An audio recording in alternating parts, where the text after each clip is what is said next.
حسيت انه اكو عندي آلام بالصدر لما امشي، لما اقوم بمجهود معين. فبعدين اكتشفت انه انا عندي ذبحة صدرية وعندي مشاكل بالقلب.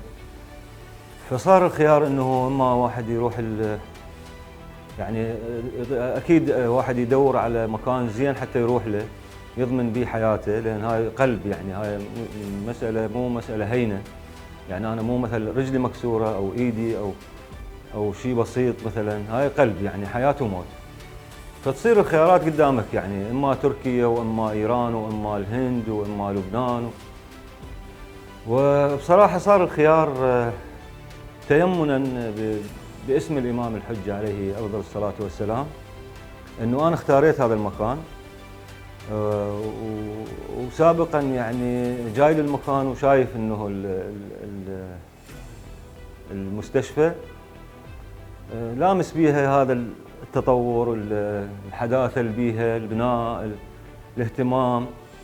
فأجيت وبصراحة ما خاب ظني، صادفني انه التقي بدكتور مهم جدا، يعني كل فتره يجي للعراق كانه كل 3 اشهر او كل شهرين حسب ظروفه، اللي هو الدكتور محمد دبوق من لبنان.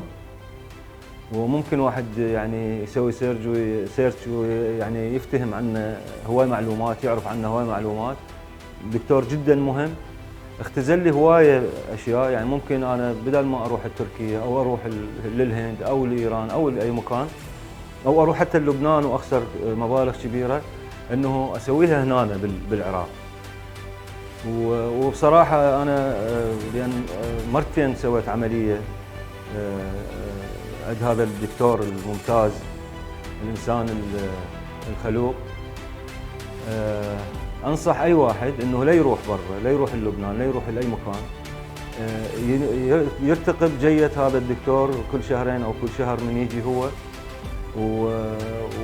ومضمونه يعني عمليته. انا بالنسبه لي قالوا لي يعني عمليه فتح قلب مفتوح، بس هو يعني بخبرته وبامكانيته قدر يخلصني من هاي العمليه ويسوي لي قسطره، وبالقسطره فتح شريان مهم.